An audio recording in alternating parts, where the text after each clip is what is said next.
The year was 1977. A string of disappearances began to plague the quiet towns across the American heartland. Young women, vibrant and full of life, vanished without a trace, leaving behind a chilling void. Their families clung to fading hopes.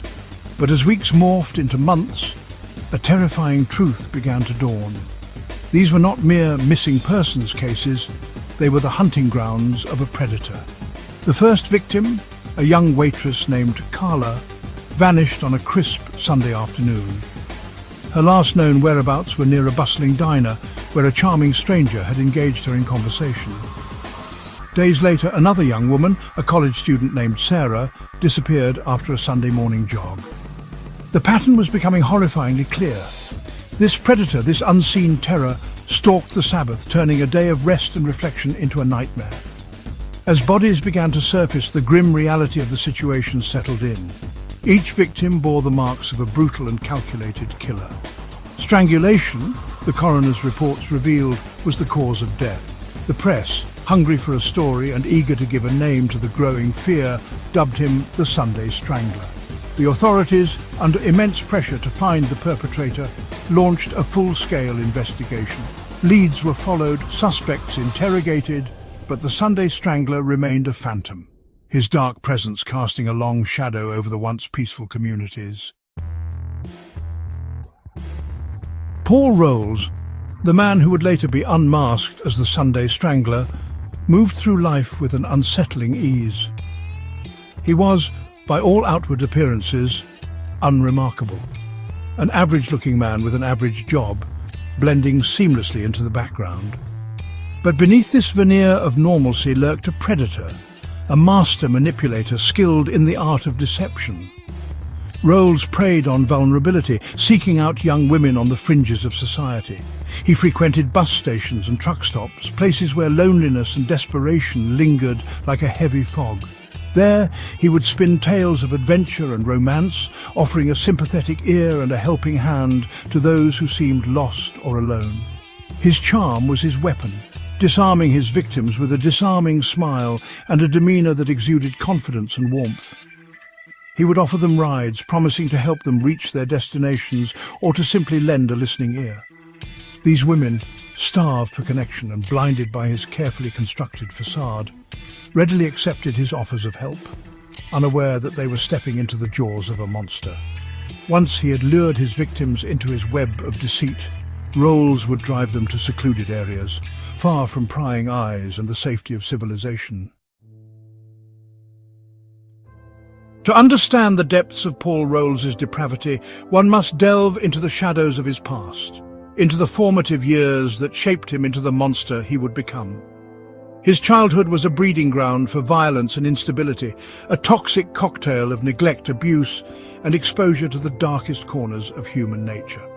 Born into a broken home, Rowles was abandoned by his mother at a young age and left to the care of various relatives who offered little in the way of love or guidance. He drifted from one dysfunctional household to another, a neglected and unwanted child, his cries for help swallowed by the indifference of those around him. As he grew older, Rowles' simmering rage and resentment towards the world began to manifest in increasingly disturbing ways. He developed a fascination with fire, setting small blazes for the sheer thrill of watching things burn. Animals became targets of his cruelty, their suffering a source of twisted amusement.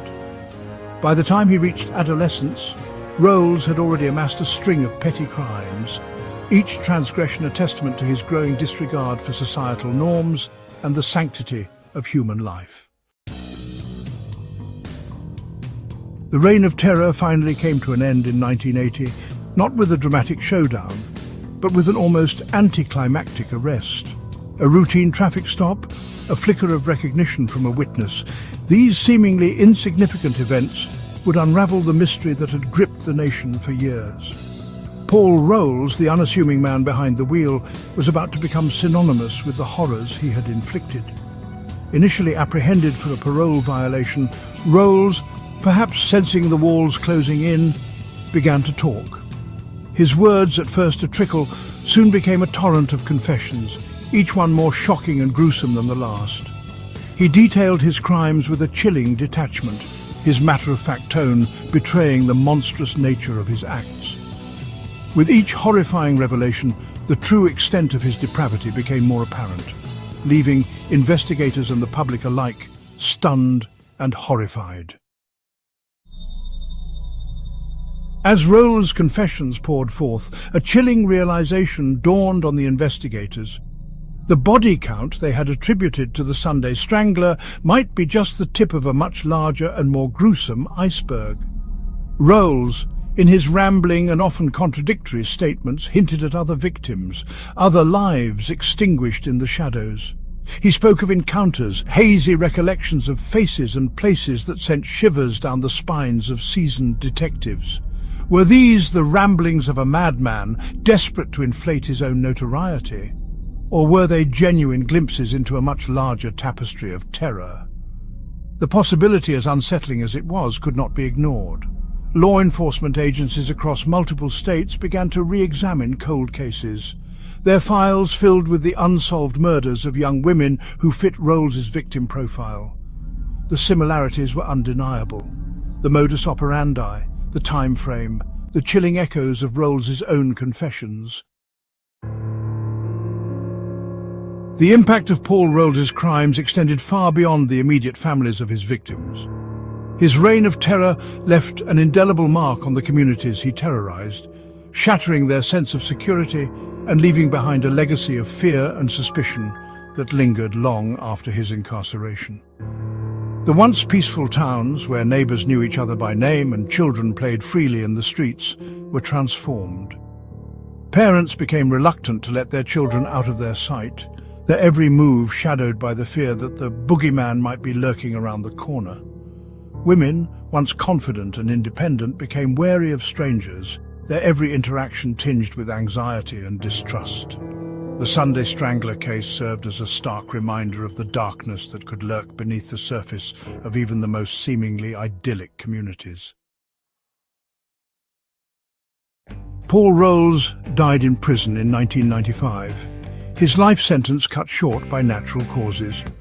While his death brought a sense of closure to the families of his confirmed victims, it did little to quell the lingering unease that his case had ignited.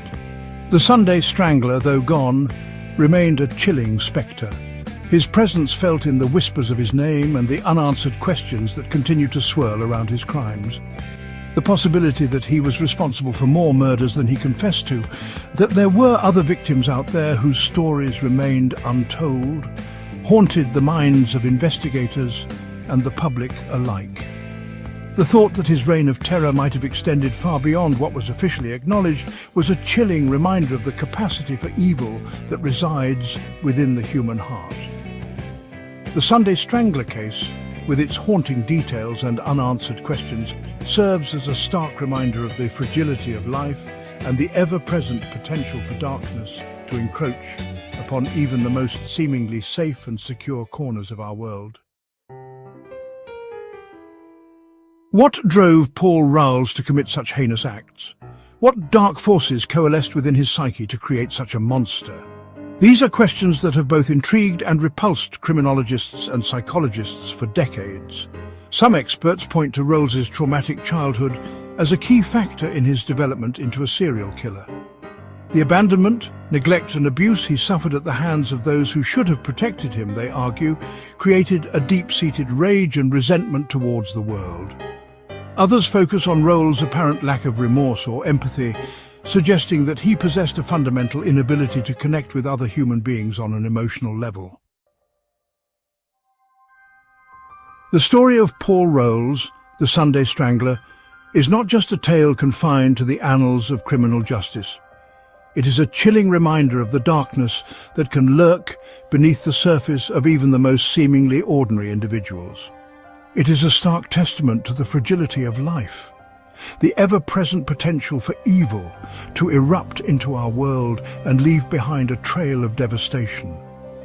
While Rowles' reign of terror may have ended, the scars he left on the lives of his victims, their families and the communities he terrorized continue to ache. His case serves as a cautionary tale, a reminder that we must remain vigilant, that we must never allow ourselves to become complacent in the face of evil. The Sunday Strangler, though gone, continues to cast a long shadow, a chilling reminder of the darkness that resides within the human heart and the importance of never forgetting the victims whose lives were tragically cut short.